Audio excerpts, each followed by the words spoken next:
Direi di passare subito al mattino. Totale tamponi 2.640.000, 7,34.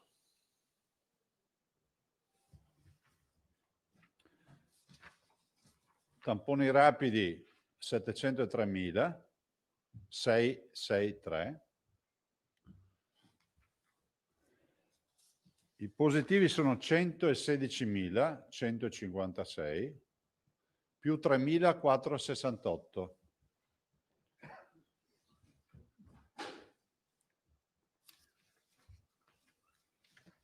In isolamento abbiamo 38.655 persone. I ricoverati sono 2.294, più 52. E le terapie intensive 2,86 meno 10.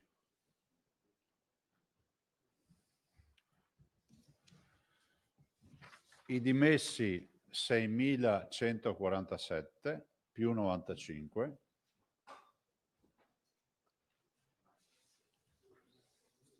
Totale dei morti 3.123. Guardate, nelle considerazioni 66 morti in più nelle ultime 24 ore. Nelle considerazioni che abbiamo fatto stamattina, nelle riunioni che abbiamo avuto, in particolar modo quella con i direttori generali, ne viene fuori una sostanziale tenuta sul fronte delle terapie intensive, vedete, se non con qualche criticità nel veronese. Terapia intensiva hanno meno 10 oggi, per carità, sarà pure un dato anomalo, però è pur vero che il trend non è quello di forte crescita, ma un trend di una leggera crescita, addirittura con dei giorni come quello di oggi, dove abbiamo un meno 10. tant'è vero che le fasce guadagnate come criticità, voi sapete che noi abbiamo le 5 fasce, vengono ovviamente toccate per gli aspetti dei ricoveri e non delle terapie intensive. Diciamo che l'elemento di governo, il tracciante, definiamolo così, nella prima fase, quella di febbraio 2020, era rappresentata da terapia intensiva, non si discuteva, cioè la terapia intensiva dettava legge. Tanto è vero che noi dopo un mese avevamo già 356 terapie intensive attivate. Oggi vedete che ancora non siamo alle 300. Queste curve hanno andamenti di 3-4 mesi, quindi si va dai 90 ai 120 giorni, nei casi diciamo dove c'è stata più tenuta dell'andamento della gaussiana, della curva a campana classica, no? L'inizio, l'impennarsi delle curve, della curva rispetto alle terapie intensive piuttosto che ai contagiati e poi giù. E abbiamo in area critica, in area 5 abbiamo delle realtà che ci sono entrate, tipo ad esempio una è Treviso, ma non solo, Verona un'altra, però comunque con una sostanziale tenuta del sistema, nel senso che per noi sostanziale tenuta del sistema, ve lo voglio sottolineare, non significa solo gestione dei Covid, anche una gestione parallela di quegli 8.000 pazienti non Covid. Quindi fondamentalmente oggi siamo nella condizione di dire di avere una situazione sotto controllo. Ringrazio veramente di cuore tutti gli operatori perché sono chiamati a sforzi assolutamente importanti. Prove sia insomma, che abbiamo le terapie intensive sicuramente interessate sotto pressione, anche perché vi ricordo che a differenza della prima fase, ve l'ho detto anche ieri, non avendo un lockdown totale, noi abbiamo anche i politraumatizzati, abbiamo gli incidenti che pesano sulle terapie intensive e quindi verosimilmente oggi abbiamo almeno 600 persone in terapia intensiva in Veneto, cosa che mediamente non abbiamo mai perché ne abbiamo mediamente 300. Vi ricordo che le terapie di base del Veneto sono 494, o meglio erano 494 perché anche dismettendo diciamo quelle dedicate ai Covid estremi, comunque ne resteranno molte di più di terapie intensive ordinarie. E abbiamo sicuramente anche da ringraziare tutti coloro che si occupano della degenza dell'area non critica. È una degenza che parla di malattie infettive, che parla di subintensive, che parla di medicina e soprattutto di pneumologia, dove abbiamo un sacco di pazienti. Se c'è un dato che si può evidenziare è quello che gli prese in carico nelle terapie intensive hanno visto un innalzamento dell'età degli over 70 e questo innalzamento dell'età ci fa ovviamente pensare, verosimilmente da un punto di vista clinico, che la durata della permanenza nelle terapie intensive sarà un po' più importante. Questo ci permetterà purtroppo non ci permetterà purtroppo di avere turnover più rapidi nel carico e scarico delle terapie intensive. Sostanzialmente, se oggi dovesse descrivere la situazione venerdì, il venerdì è il giorno dei colori, no? Il giorno dell'arcobaleno, e io dico che per noi, per i numeri che abbiamo, per la sensazione che abbiamo e per il clima di gestione e il polso della gestione che abbiamo, per noi non è cambiato nulla rispetto all'altro venerdì. Poi non so l'algoritmo come giri, però dire che sia peggiorata la situazione rispetto alla scorsa settimana, decisamente no. A noi risulta anche che il nostro RT, da calcoli nostri, in casa, siamo rispettosi dei calcoli che faranno con il cervellone, sia di un RT che comunque sia anche sensibilmente calato.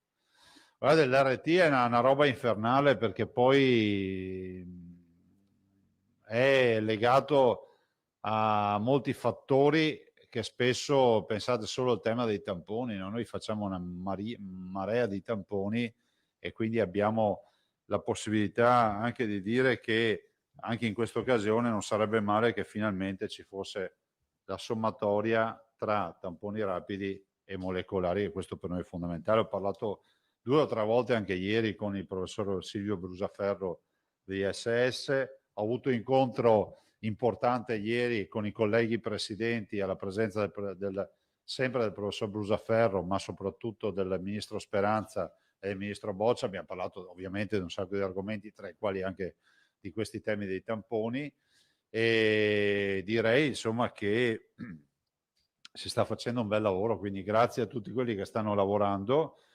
I cittadini hanno bisogno di stabilità, hanno bisogno di certezze. Di certo una certezza ce l'abbiamo in Veneto. La macchina della sanità sta rispondendo bene. Io l'altra volta ho detto consideriamola un'esercitazione, è un'esercitazione pesante, ma è un'esercitazione. Volevo ricordarvi che è stato fatto un bel lavoro da parte degli MMG, e in particolar modo voglio dirvi che dei 3.150, poi vi darò una bella tabella che mi ha preparato l'assessore Lanzarin, dei 3.150 medici di base che... 3.007 medici di base, dei 3.007, 1.618 fanno tamponi. Quindi non era proprio un'eresia pensare che si potesse fare un bel accordo e un bel percorso con i medici di base. No, lo dico perché quando iniziai a parlarne, in tempi non sospetti, sembrava quasi blasfemo. Oggi quasi il 59% dei medici di base fa tamponi e ne fa giornalmente 2.319. Nelle diverse modalità, drive-in, presso l'ambulatorio, presso strutture comunali, però li fanno, e quindi ringrazio i medici di base per aver ovviamente affrontato questo tema, che è un tema per noi importante, è un tema che ci permette di trovare ancora positivi, di fare screening, fare tracciamento, ma soprattutto voglio dirvi di aver dimostrato che il network territoriale da qui da noi funziona. Voi sapete che l'accordo funziona in questa maniera. Allora, lo dico a tutti, no? Perché c'è sempre questa storia, c'è anche l'altro giorno una lettera, ma lei non doveva obbligare, cioè io non ho obbligato nessuno. Voglio ricordarvi che i medici di base stanno facendo questa attività perché hanno deciso di firmare un accordo, modificare il loro contratto nazionale. È come se Landini andasse a firmare l'accordo per i metalmeccanici e poi qualcuno andasse dal padrone della fabbrica, dall'imprenditore, a dire: ma no, ma tu non puoi fargli fare queste ore giornaliere di lavoro, o non puoi applicare questo mansionale. Scusate, ho firmato un accordo nazionale, cosa volete che vi dica?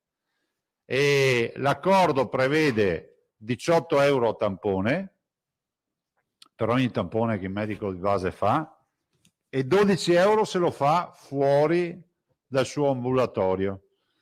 In più prevede, in virtù di un accordo anche regionale, indennità per l'infermiere. I dispositivi, ovviamente, mascherine, guanti, camicie, tutte queste robe sono ovviamente anche queste comprese nell'accordo a carico del pubblico. Quell'accordo nazionale, che è di circa 30 milioni di euro, è stato fatto con i soldi delle regioni, non dello Stato, perché ho visto che c'è un po' di confusione su questo tema. Con i soldi delle regioni. È un accordo dove si è pescato dal budget delle regioni, però se voi fate, e questo è un accordo che ha fatto il ministro ovviamente, no? Se voi fate un calcolo veloce ne viene fuori che più o meno questo accordo garantisce ad ogni medico di base italiano la possibilità di avere 30 tamponi, una trentina di tamponi. Cioè vuol dire che fatti 30 tamponi è finito il budget. Allora, noi abbiamo già stanziato un paio di milioni di euro per dare altri 100.000 tamponi ai nostri medici di base, per riuscire ad esaurire almeno questa fase fino a dicembre. Dopodiché, vi dico in tutta sincerità, noi non abbiamo forza per andare avanti a 18 euro tampone, lo sanno già, troveremo un altro accordo. Penso che loro siano fondamentali in questa partita, anche perché se andiamo a regime ogni mutuato potrà tranquillamente rivolgersi al suo medico di base. Non sono pochi il 59% di medici che fanno tamponi. Cioè vuol dire che chi ha un problema sente il suo medico e ha una possibilità su due di avere un medico e dice: lo faccio me il tampone, te lo faccio io. A questo punto dobbiamo fargli trovare il tampone al medico. Considerate che anche il tampone viene dato da noi, c'è anche l'hardware, lo stecco col reattivo e tutto, quindi il medico presta l'opera, cioè presta l'opera professionale di eseguire il tampone e di verificarne la positività. Stiamo andando avanti e chiudo col tema dei veterinari, mi attendo una risposta dal governo, farà sorridere, però come si dice, c'è un vecchio detto, dice in guerra, cioè adesso evitiamo di citare le guerre, cioè noi, come si può dire, non andiamo allo scambio di prigionieri, sappiamo che nelle emergenze, no? Bisogna approfittare di tutte le opportunità e penso che il tema dei tamponi in un paese dove si complica tutto, l'ho ricordato anche in altre occasioni, no? Pensate che una volta l'iniezione, una volta chi la faceva? Adesso che saranno tutte le categorie che mi denunceranno e scriveranno domani mattina. Una volta l'iniezione chi la faceva? Il vicino di casa. Vi ricordate la siringa di vetro col contenitore di acciaio che si faceva bollire? Adesso i ragazzi diranno: cosa sta parlando sto qua? Boh, ma perché voglio dirvi questo? Perché comunque c'era una forma di solidarietà sociale, no? Adesso per fare un'iniezione fra un fiaga o una laurea. E così funziona. Ma dico, se fossimo in uno scenario di catastrofe totale, secondo voi possiamo stare lì a chiedere l'abilitazione?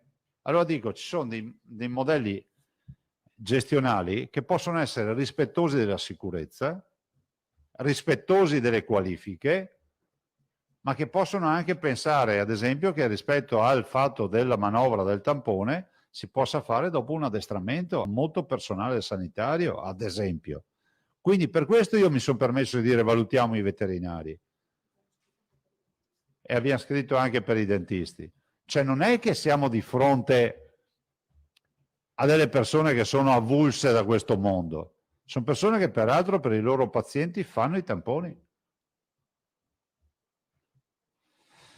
E per me è fondamentale dire che bisogna fare rete e far squadra. Noi veneti abbiamo sempre vinto le battaglie perché abbiamo fatto squadra. E questo è un modo di far squadra, non di sminuire le professionalità, figuriamoci. I medici sono i medici, i veterinari sono i veterinari. Però nel momento dell'emergenza io non dimenticherò mai che nella prima fase ci sono stati ospedali in giro per l'Italia che arruolavano anche gli oculisti per seguire i pazienti Covid. Inutile che facciamo finta di non saperlo. E ci sono anche oggi, in questo momento, spot in televisione per l'arruolamento di medici a prescindere. Vi ricordate i dibattiti che facevano contro di noi perché noi dicevamo magari il medico è già laureato, per cui valutiamolo come medico. No, ma ci vuole l'abilitazione, ma la specializzazione. Certo, ci vuole tutto, ma possiamo dire che è un medico oppure no? È un medico. Infatti può fare le guardie mediche, anche se non è specializzato. E allora vuol dire che è un medico laureato in medicina e chirurgia. Mi ricordo quell'estate il dibattito che sembrava blasfemia, come bestemmiare in chiesa, ma poi alla fine abbiamo avuto ragione anche su quel fronte. Io non aggiungo altro, ragazzi. Se avete domande. Vanzan, Giacomuzzo, Marchiori, Bonet, Salmaso.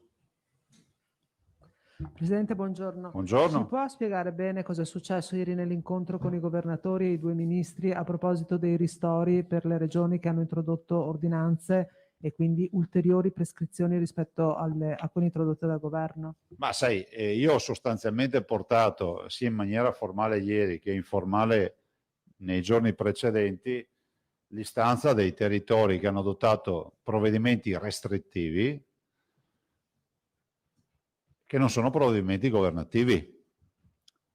Voi ricordate che è stato detto fin dal primo giorno, presentando il decreto legge che prevedeva la possibilità per il governatore di adottare provvedimenti restrittivi, mi ricordo le parole del Presidente del Consiglio che diceva comunque saranno accompagnati da misure di sostegno, di ristoro. Questa fu la frase, no?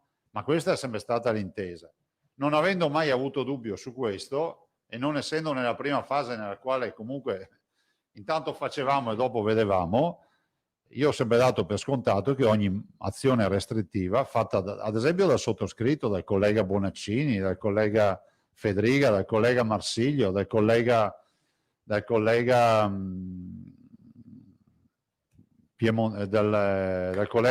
Fontana, dal collega del Piemonte, grazie, Cirio, scusate, è ovvio che non essendo provvedimenti nazionali, ma sono tutti d'intesa col Ministro della Salute, è giusto che abbiano una copertura.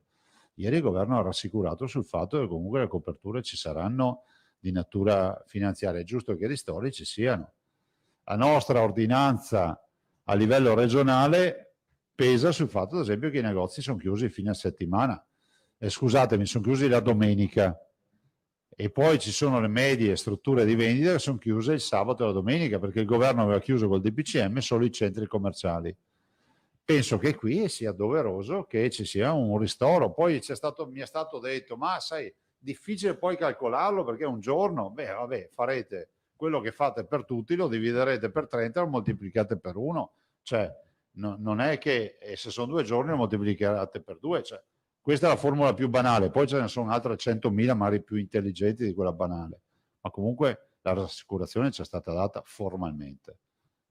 E c'è anche una quantificazione di quante potrebbero essere? No, nel senso che immagino lo faranno sempre con la modalità Agenzia delle Entrate, IBAN, però sapete, non avendo noi il governo di quella parte di infrastruttura, diciamo, pubblica, non ve lo so dire.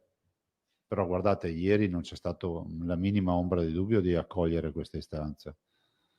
Sempre a proposito dei ristori, alcune regioni hanno stabilito hanno approvato dei provvedimenti, delle delibere, penso alla Lombardia oppure anche alla Liguria che ha previsto un bonus spesa degli sconti per gli anziani che vanno a fare la spesa in determinate fasce orarie, o addirittura il taxi gratis per gli anziani in modo da evitare gli assembramenti sui mezzi di trasporto pubblico. Il Veneto ha in mente qualche provvedimento di questo genere Al o momento analogo? no. Al momento no, perché vogliamo che se facciamo interventi non siano sperequativi, nel senso che bisogna che siano rispettosi di tutti i cittadini. E dall'altro ricordo che siamo l'unica regione che non applica tasse. Cioè noi non preleviamo ogni anno 1.179 milioni di euro dalle tasche dei veneti. A volte mi chiama qualcuno e dice no ma sai quella regione ha messo 2 milioni sull'abbattimento di bolli auto. Sì, noi non ne preleviamo 1.170 dalle tasche dei veneti che più o meno hanno tutti un'auto, fai conto, metto i 2 milioni o non prelevo i 1.100.000. Penso che sia più conveniente per noi cittadini non prelevare tasse.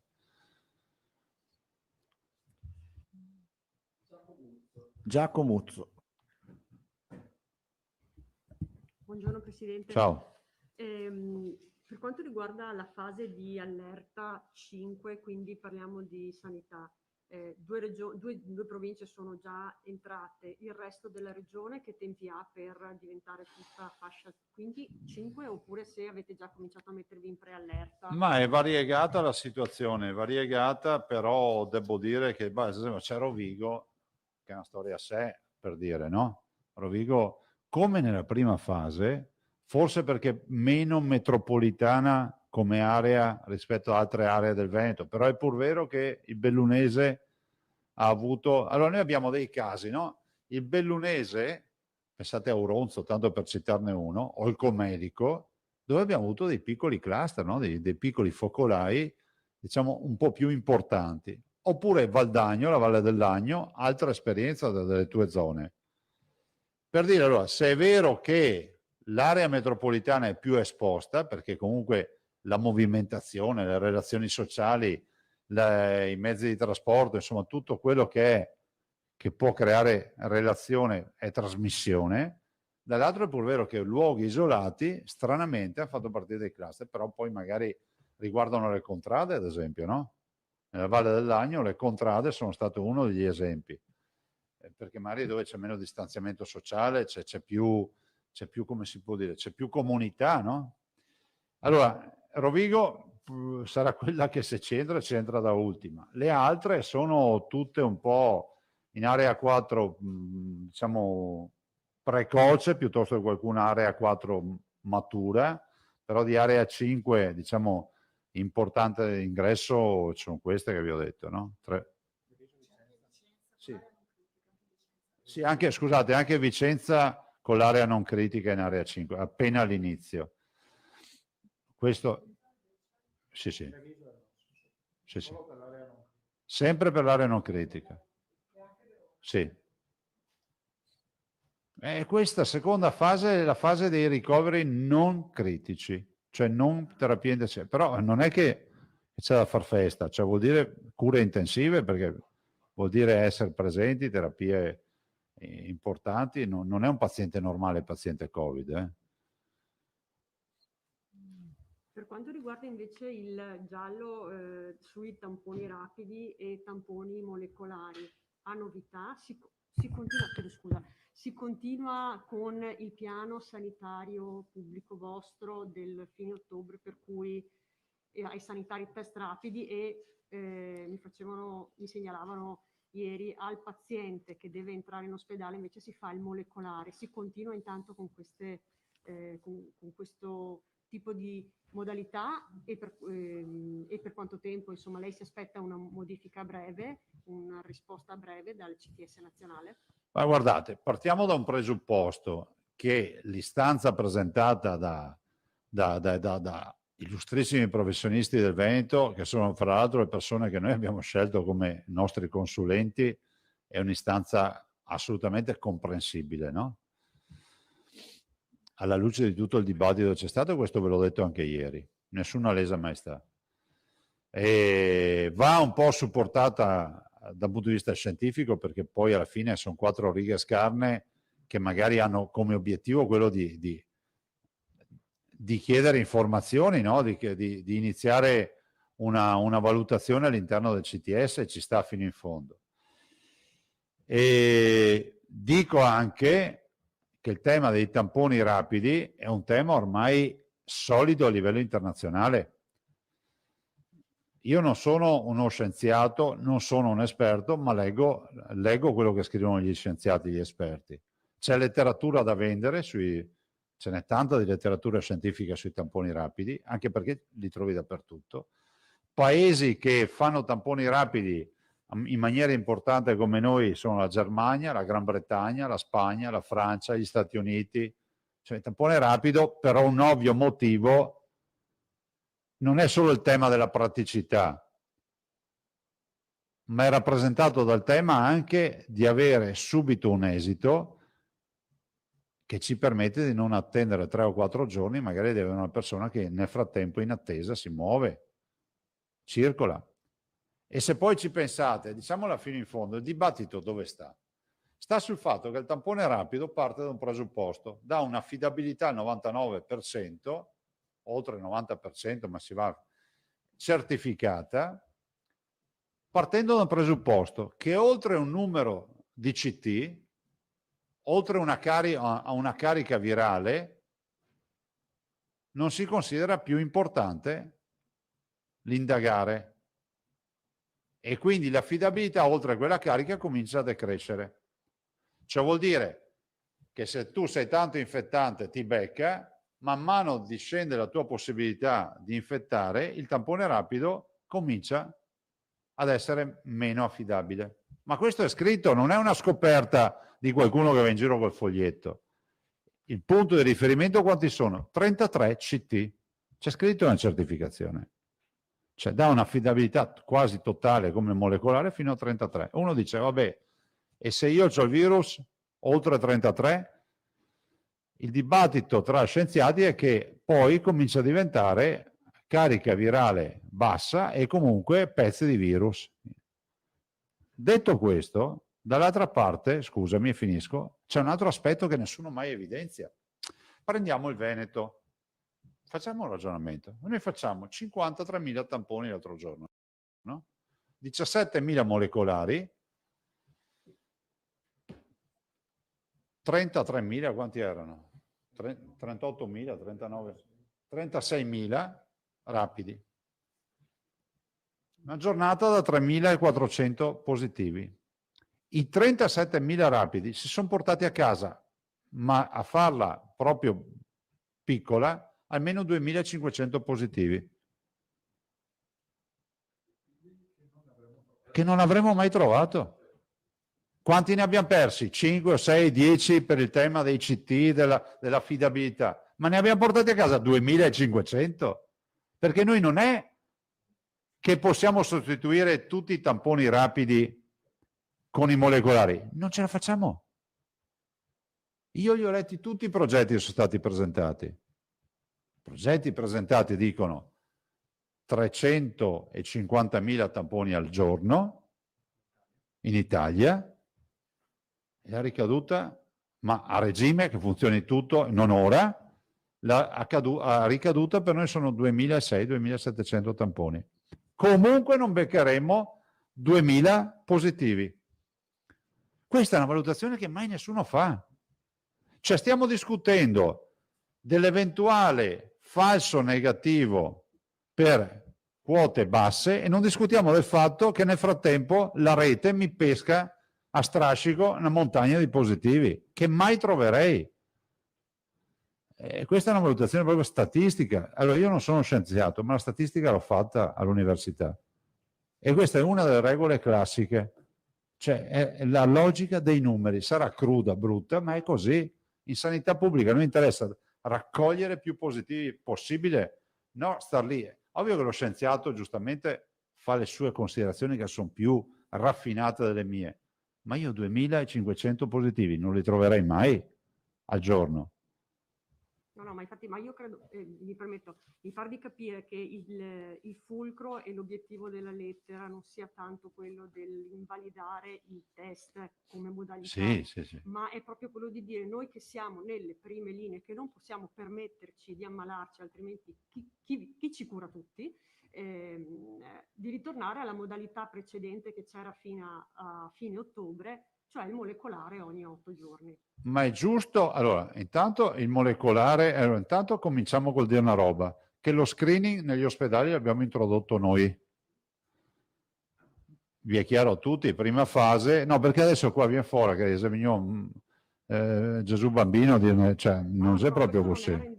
No, ma io vorrei ricordarlo però, vorrei ricordarlo, ma non ai prof che hanno firmato, che hanno tutta la mia stima, ma ve lo dico veramente tutta la mia stima, fra l'altro ne ho anche sentiti.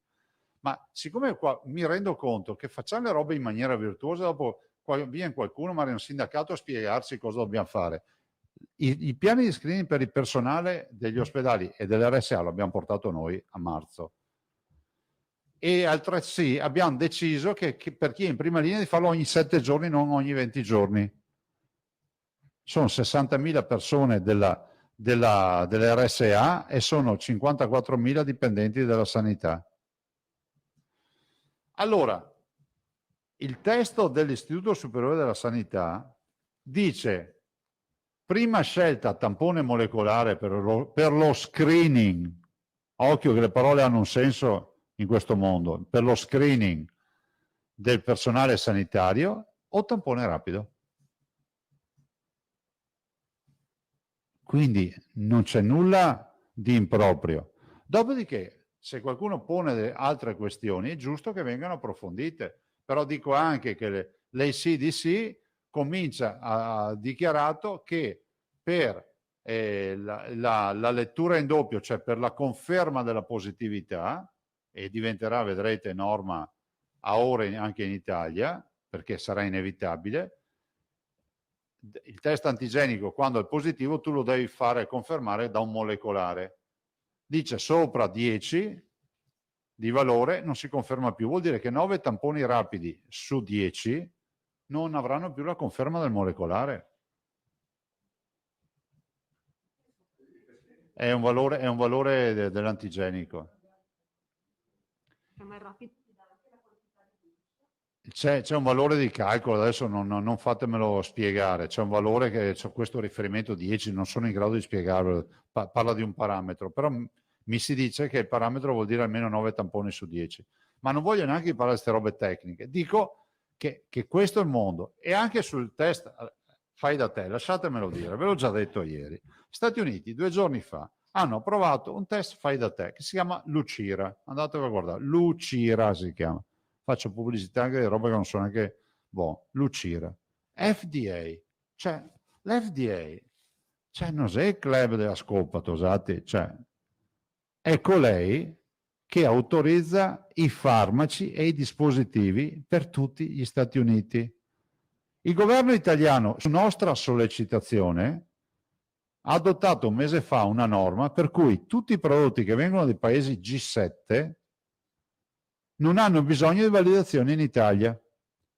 Allora, vedo un dibattito che a volte sembra lunare su queste innovazioni che noi cerchiamo di portare, tipo il test fai da te, e dall'altro può arrivarmi un container, un cargo di fai da te dagli Stati Uniti, certificati FDA, e iniziano a venderlo. Cioè, allora, dopo lamentiamoci perché abbiamo la fuga dei cervelli, perché arriviamo sempre ultimi dappertutto.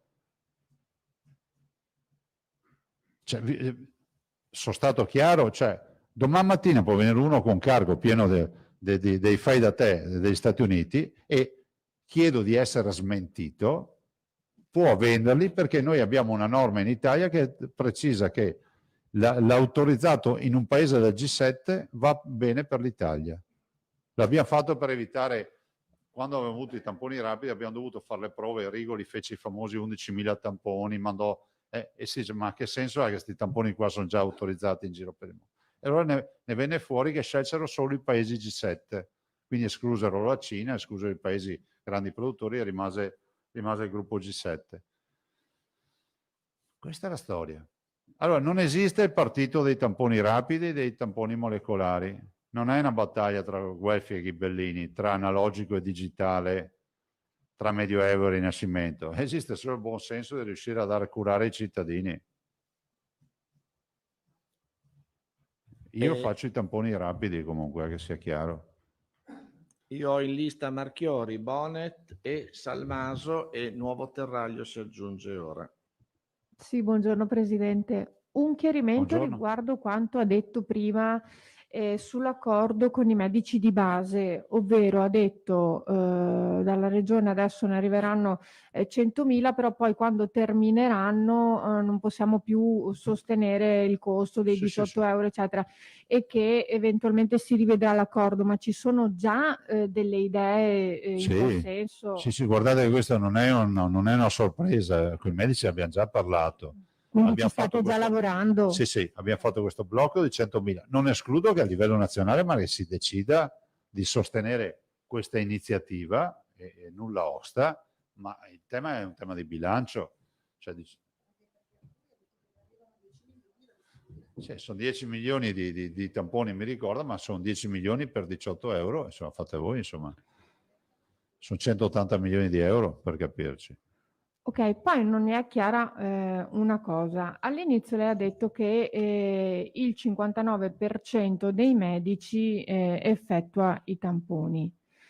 Se non erro, lei all'inizio aveva detto che tutti i medici dovevano mettersi a disposizione. Forse qui mi è sfuggito qualche passaggio, però i restanti medici che non li fanno? Beh, sicuramente si stanno attrezzando, considerate che stiamo crescendo di giorno dopo giorno, perché alcuni non possono farlo nel loro ambulatorio, quindi attendono l'ufficio comunale, altri hanno chiesto di poter partecipare nei drive-in, altri chiedono di avere magari l'aiuto della protezione civile. Ovvio che guardate che comunque il tema del medico che non lo fa, cioè noi lo facciamo consuntivo perché poi vediamo chi li ha fatti e chi non li ha fatti. Ah, ok, quindi chi non lo sta... L'adesione è 92%, chi li fa effettivamente oggi sono 59%. Ok, quindi chi non lo sta facendo è perché sta attendendo eventuali. Guardate, non criminalizziamo nessuno, Ok. alla fine faremo una contabilità quando non avremo più il problema del virus, e le carte sono carte e noi sappiamo chi abbiamo dato i tamponi e se sono stati fatti o no, ma poi lo vediamo nelle prescrizioni, da tutto.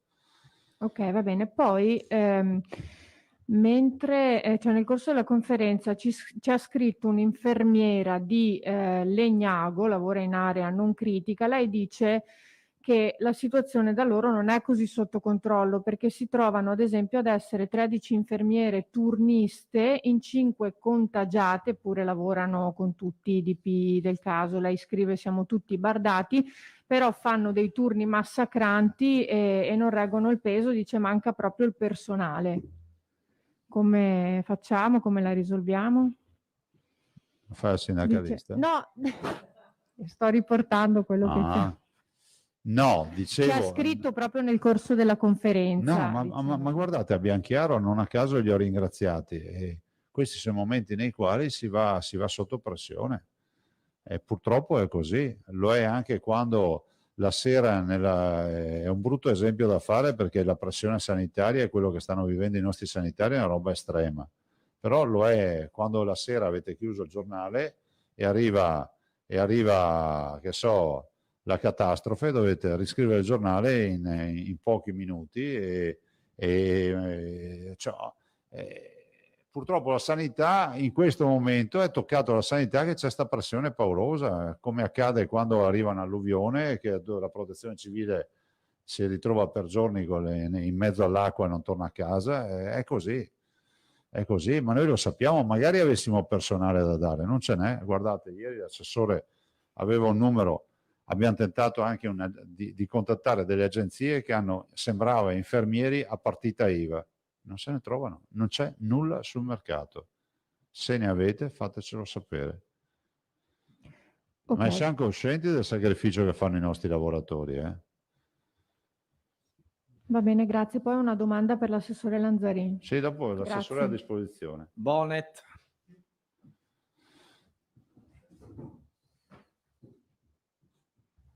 Sì, una precisazione sempre sui medici di base, quindi quelli che non faranno i tamponi rapidi saranno sanzionati.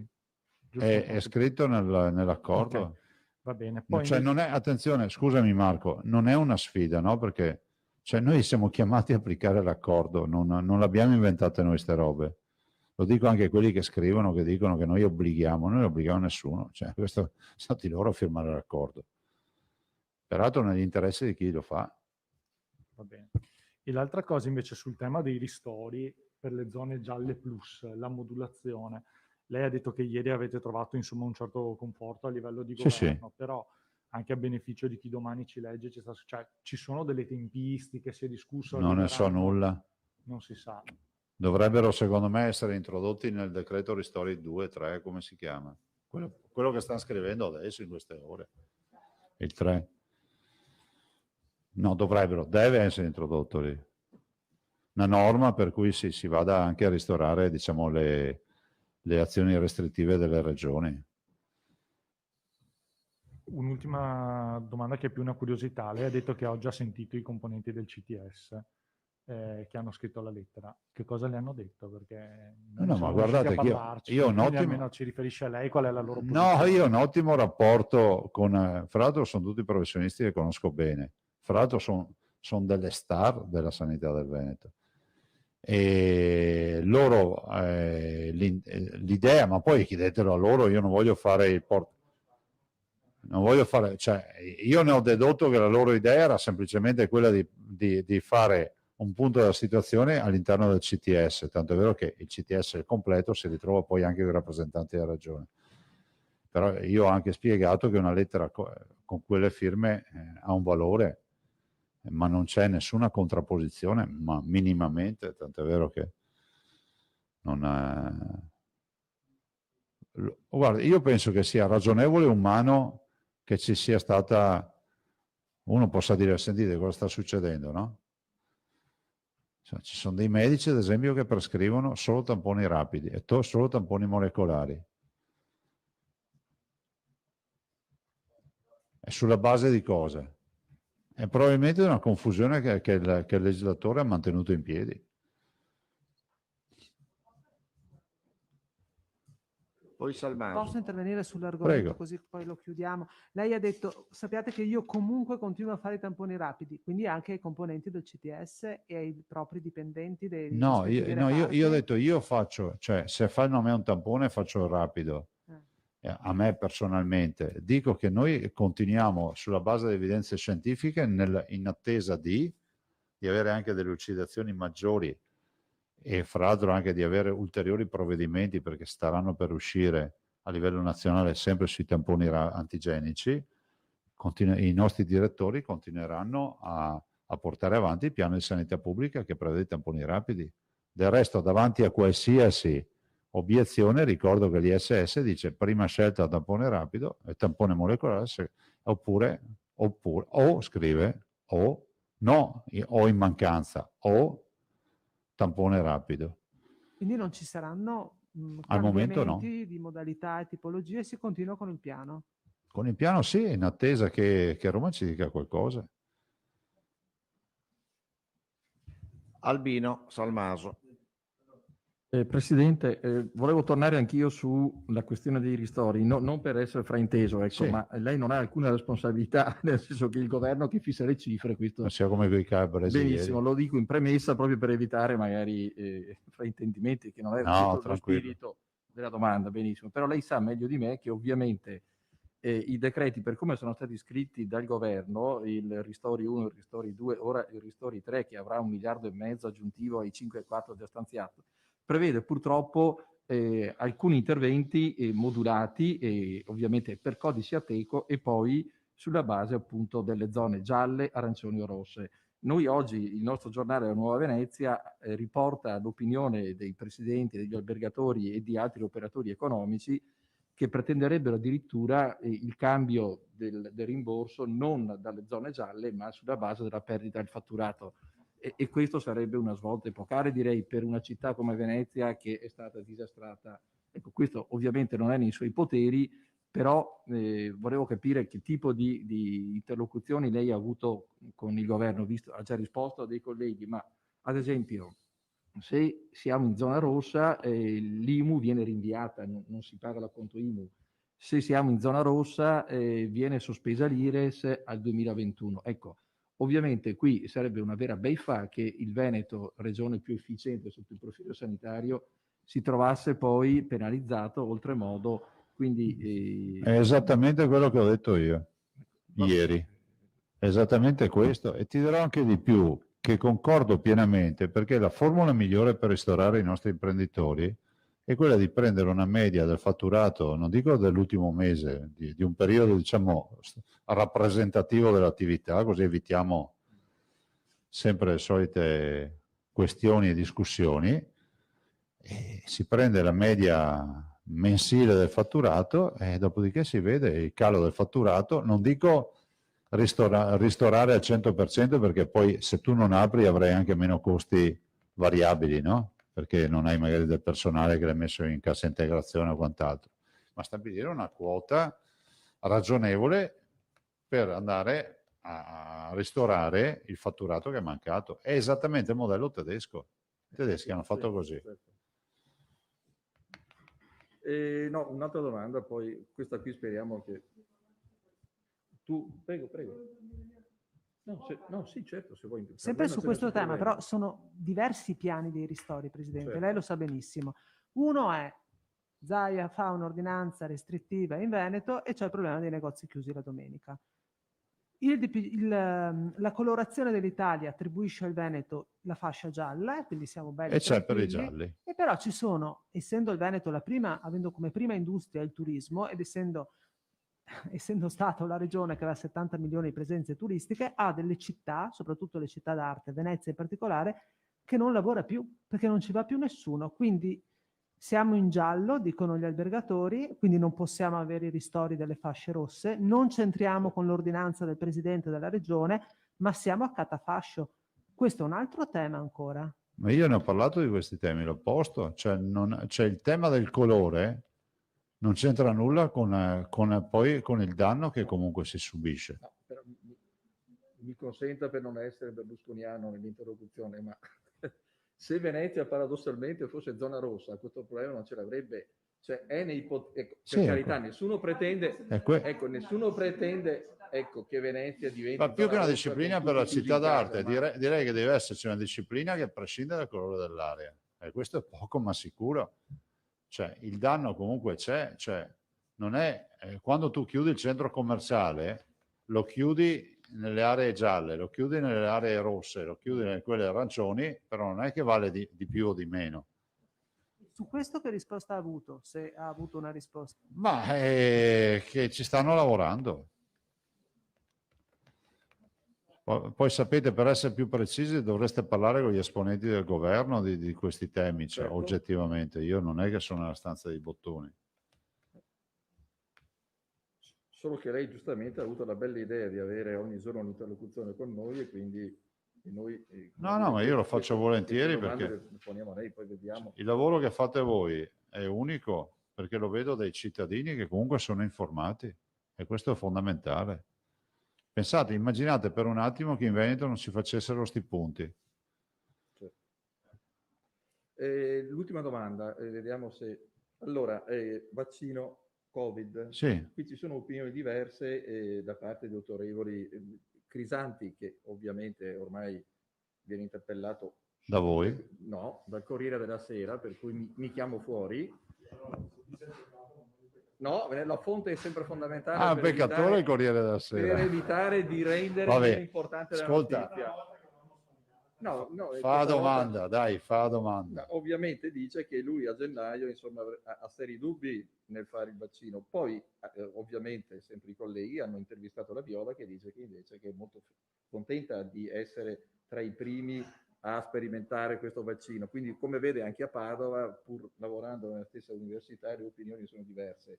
Però resta un tema, perché c'è un sondaggio presentato oggi, in base al quale pare che il 30% degli italiani abbia proprio il rifiuto del vaccino. Ecco, questo rischia di essere un problema di non facile gestione. Io penso che i medici forse... Guarda, allora, premesso che non c'è la terza via, mi sembra di capire, no? O lo fai o non lo fai, la terza via che cos'è? Ne fai un po' di meno? Cioè, e allora, personalmente io lo faccio, questo è poco ma sicuro.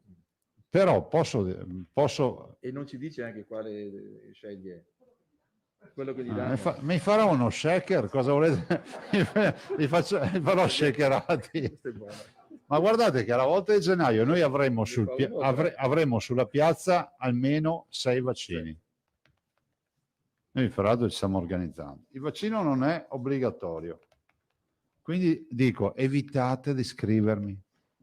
Avete capito? Non è obbligatorio. No, dico non a voi. Dico, ogni volta che cioè deve essere un motore di ricerca. Tu dici vaccino, parte tutti. State tranquilli, non volete farlo, fatene a meno.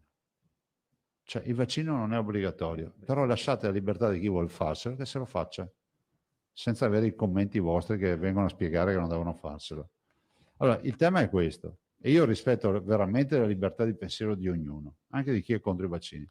Io ho l'impressione che non si sia valutato un aspetto a livello nazionale, a parte che ho 120 milioni di siringhe, scrivete che ve l'ho detto per la seconda volta. A quanti centesimi? Sì, ma a parte quello, dobbiamo trovarle. Cioè bisogna essere pronti per le siringhe quando serviranno, perché se sono 2 dosi, sono 2 siringhe, 2 aghi, 2 batuffoli di cotone. Cioè, è un casino.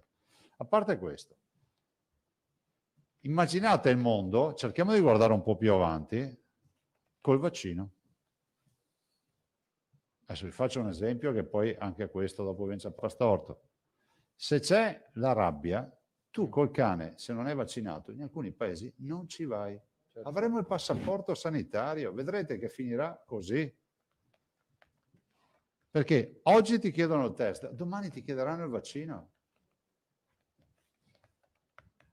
Apriti cielo, Zai ha introdotto il passaporto sanitario. Ma fate quello che volete, vedrete che andrà a finire così. Perché ci chiederanno sei vaccinato o no. Certo, se no non ti sposti. Io non dico che non ti sposti, dico che secondo me diventerà un elemento nell'anagrafe sanitaria di ognuno di noi, ci sarà la verifica se uno è stato vaccinato oppure no. Poi, per carità, non sto dicendo che uno deve stare in casa se non è vaccinato, attenzione. Sto dicendo che diventerà sicuramente un elemento che non resterà come al solito ignoto. Vedrete, avviso sempre i soliti, non sto proponendo ste robe. Sto dicendo che vedrete che la comunità internazionale si tutelerà col tema del passaporto sanitario. Scusate, abbiamo sentito dire anche ai colleghi governatori che chiudevano le frontiere perché noi portavamo non di altre nazioni, di altre regioni, perché portavamo il virus. Figuratevi nel momento in cui il mondo si aprirà, se qualcuno si pone il problema di capire se è vaccinato o no. Albino, siamo a posto? Sì, sì, va bene. Nuovo Terraglio. Buongiorno. Prima lei ha fatto un accenno dall'R con T, però non ha detto a che quota siamo, ha detto un sensibile abbassamento. No, volutamente, perdonami, non l'ho detto. Non lo No, posso l'ho detto chiedere, volutamente allora. nel rispetto del CTS, dovrà fare i calcoli oggi. Ah, ok. Sì, Ecco, per evitare di andare a forzare. Benissimo. Posso garantire che è diminuito. Perfetto. Prima era, mi Anzi, pare, facciamo come con i prestigiatori, lo scrivo su un pezzetto di carta e ve lo Il do. nostro 1,47 era? No, 1,29. 1,29. L'ultima volta era 1,29. Ah, ecco, mi scusi. Poi un'altra cosa, anche lì aveva sorvolato, non so se a caso, non vorrei fare la stessa domanda. Prego. Quando ha parlato dei veterinari, se c'era questa Abbiamo fatto cosa. domanda al ministro, Ecco. come per i dentisti, gli odontoiatri, Sì. e stiamo aspettando la risposta. Ah. Ne ho anche parlato di persona col ministro. Benissimo, allora attendiamo. Quindi Ecco. dirà se il comitato tecnico-scientifico autorizza oppure no, pensa che sia utile oppure no. Secondo me sì, però visto che l'ho proposta, però staremo a vedere. Ecco, non vorrei ritornare su questa cosa di tamponi rapidi, eccetera, ma sembra quasi che non si voglia, perché effettivamente un dato di fatto, insomma, dopo un tot amplificazione abbiamo ridetto con il professor Igoli che appunto il virus non poteva essere quantitativamente sufficiente a infettare. Per cui lei che idea si è fatta di questa preclusione che hanno espresso molti medici? No, guarda, non hanno espresso una preclusione, hanno posto una questione che secondo me è ragionevole che sia posta in un paese nel quale ancora non si è fatta totale chiarezza. Perché davanti a un dibattito che comunque continua da un mese, io penso che sia doveroso che la sanità pubblica dica, faccia come Colombo, che ha detto non sapete mettere in piedi l'uovo, farlo stare in piedi, puff, ha fatto, l'ha messo in piedi. Cioè, quindi è fondamentale che la sanità pubblica, il Ministero della Salute, in maniera inequivocabile chiarisca una volta per tutte questa questione, anche perché di letteratura scientifica ce n'è quintali. Immaginate solo che oggi le aziende vengono solo a proporre tamponi rapidi. Certo, anche perché nel frattempo se uno deve aspettare 2 giorni, 3 giorni, anche di può più, succedere mi di risulta. tutto in quel periodo. E per cui infettare, cioè, va Sì, bene. sì. Però Grazie. guarda, è eclatante, secondo me, non perché l'ho detto io, l'esempio che vi ho fatto di quanti positivi perderemo ogni giorno. E nessuno ha mai valutato sta roba. Noi invece che siamo quelli dei numeri diciamo, beh, lavoreremo anche di meno, perché se facciamo solo tamponi molecolari torniamo in una, in una routine che è diversa. Certo. Avremo un po' di crisi all'inizio perché abbiamo ancora tanta massa e pian piano si ridurrà perché si proporzionerà. Le scuole, nelle scuole entriamo fra l'altro con la macchinetta, quindi entriamo con l'intelligenza artificiale nel fare i tamponi, andiamo ancora più veloci. Insomma. Mi pare di non vedere altre domande all'orizzonte. No, ma per riassumere, quindi oggi zona gialla confermata. Parlate al microfono, per favore. Riassumo le domande.